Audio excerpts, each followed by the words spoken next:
Olá galerinha, tudo bem com vocês? Hoje iremos ver a parte final do nosso livro de história, da primeira unidade, e hoje veremos a origem dos nativos do continente americano. Falar desse conteúdo é falar de polêmica, porque até hoje não temos respostas concretas que explicam a origem dos nativos do continente americano. As primeiras teorias aceitas, há muito tempo atrás, era que os primeiros grupos humanos teriam chegado aqui na América há aproximadamente 12 mil anos antes de Cristo. Só que o tempo, ele passa e vocês sabem que na história e na arqueologia nada pode ser tido como a verdade única e a verdade que não pode ser modificada.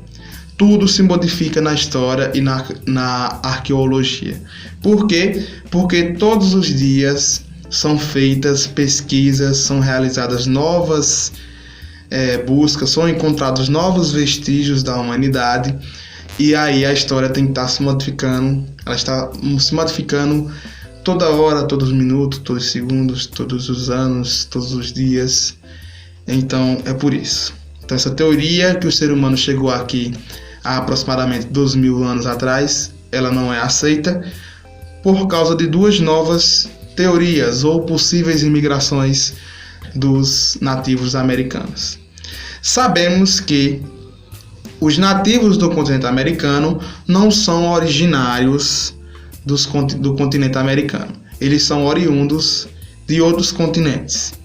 Primeiramente, eu tenho que falar na divisão das raças humanas, Porque os cientistas dividiram a raça humana em 3 sub-raças, que seriam, na verdade, os negroides, que habitam a África.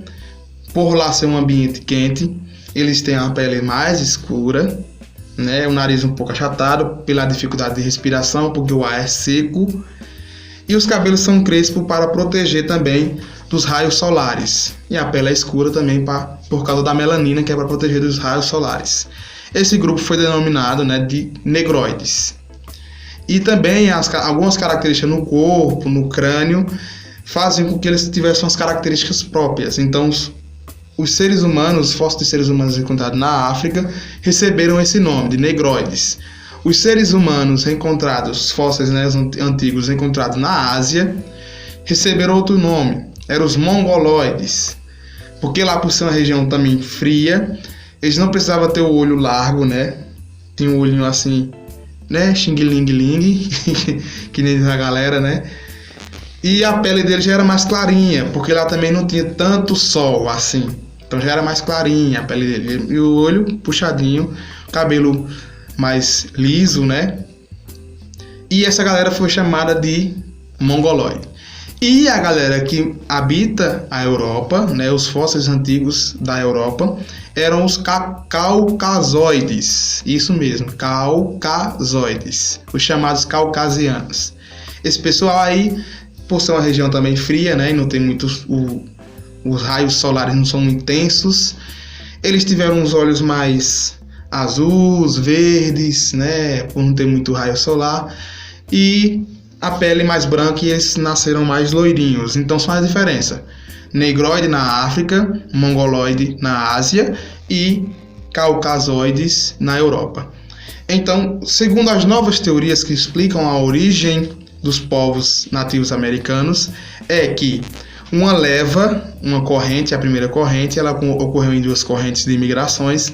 Essa primeira corrente, ela vai ter início exatamente há 20 mil anos antes de Cristo, e essa primeira corrente vai ser exatamente os negroides da África, os que habitavam a África, que vão passar pelo Estreito de Bering. Essa teoria ficou conhecida como os paleo-americanos, como seriam os primeiros americanos a chegarem, os primeiros homens e mulheres a chegarem aqui na América. Essa teoria ficou conhecida como os paleo-americanos, porque é do tempo do período paleolítico. E a segunda leva ficou conhecida como Holoceno, que é exatamente entre 12 mil anos a 10 mil anos atrás, antes de Cristo, antes de Cristo. que seria a segunda leva dos mongoloides. A primeira dos negroides na África, 20 mil anos antes de Cristo, e a segunda corrente imigratória da Ásia dos mongoloides, entre 12 mil anos a 10 mil anos antes de Cristo.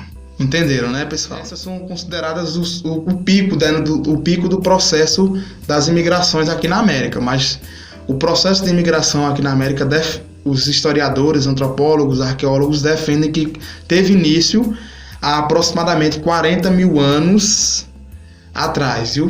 Há 40 mil anos atrás, que é exatamente quando temos ali o período final da era glacial, que é quando o nível do mar baixou, e no Estreito de Bering, que fica ali entre o estado do Alasca, nos Estados Unidos, e da Rússia Oriental, ali era praticamente congelado, né? Era praticamente congelado, e com o fim da era glacial, o nível do mar baixou e os seres humanos conseguiram atravessar da Rússia Oriental, no caso da Ásia, né, para a América, há aproximadamente 40 mil anos e 20 mil anos antes de Cristo. Então seria a teoria mais defensável. E essa teoria ela vai ser comprovada mais adiante. Devido à grande quantidade de sítios arqueológicos, sítios arqueológicos são o local de trabalho dos arqueólogos, que quando eles encontram vários vestígios agrupados, né, eles tornam aquele lugar um sítio arqueológico, um sítio de pesquisa da arqueologia. Então aqui na América tem diversos sítios arqueológicos. E a teoria dos 40 mil anos, né, que os primeiros grupos de seres humanos vão chegar aqui a 40 mil anos, vai ser exatamente comprovada aqui no Brasil. Um sítio arqueológico muito famoso, que é o da Serra da Capivara, no Piauí. Lá encontraram vestígios, né, de humanos que datavam a aproximadamente 40 mil anos atrás. Então temos aí essa teoria comprovada exatamente aqui no Brasil, aí no Piauí, bem aqui pertinho da gente. E no ano de 1975, aquela velha teoria de 12 mil anos, que os primeiros seres humanos chegaram aqui a 12 mil anos, foi derrubada de vez porque encontraram, exatamente nesse ano, em 1975, há pouco tempo atrás, encontraram em Minas Gerais, também aqui no Brasil, né, um fóssil de uma jovem que viveu aproximadamente 20 a 24 anos, e essa jovem foi chamada de Luzia, em homenagem a Lucy, o primeiro fóssil humano, né, encontrado na Etiópia. Então ela recebeu esse nome de Luzia, e Luzia tinha aproximadamente 11,5 mil anos antes de Cristo. Ela viveu aproximadamente nesse período. E como era que o pessoal desse período viviam no período paleolítico, ou seja, dependiam da caça, da pesca, eram nômades, ou seja, não tinham uma residência fixa, viviam de um lugar para outro, eles habitavam as entradas e as cavernas. Foi por isso que o fóssil de Luzia foi encontrado numa caverna, isso mesmo, numa caverna no sítio arqueológico lá em Minas Gerais. E foi através de Luzia que conseguimos, né, a história, a arqueologia conseguiu comprovar que a teoria dos 40 mil anos antes de Cristo é mais aceitável do que a teoria de 12 mil anos. Para fixar na mente de vocês, o pessoal que habitavam a nossa terra, né, o Brasil nessa época, eram nômades, dependiam da caça e habitavam nas cavernas, registravam nas cavernas o seu dia a dia. Então, os historiadores, arqueólogos também encontraram vestígios que o ser humano começou o processo da prática da agricultura há mais ou menos 9 mil anos antes de Cristo, ali na América Central. Eu estou falando dos seres humanos do continente americano, viu, gente? Lembrem disso, é do continente americano. Então, o processo da agricultura, do processo da prática da agricultura dos nativos americanos teve início na América Central há 9 mil anos antes de Cristo. Já no Centro-Sul foi há 6 mil anos antes de Cristo, que é quando começa a chegar os primeiros agrupamentos humanos na região Centro-Sul do continente americano. E na costa brasileira foram encontrados vestígios humanos de aproximadamente 8.000 anos antes de Cristo. Esses povos que habitavam a costa brasileira eram chamados de sambaquis. Sambaquis, traduzindo da língua tupi-guarani, significa colinas, né, de conchas.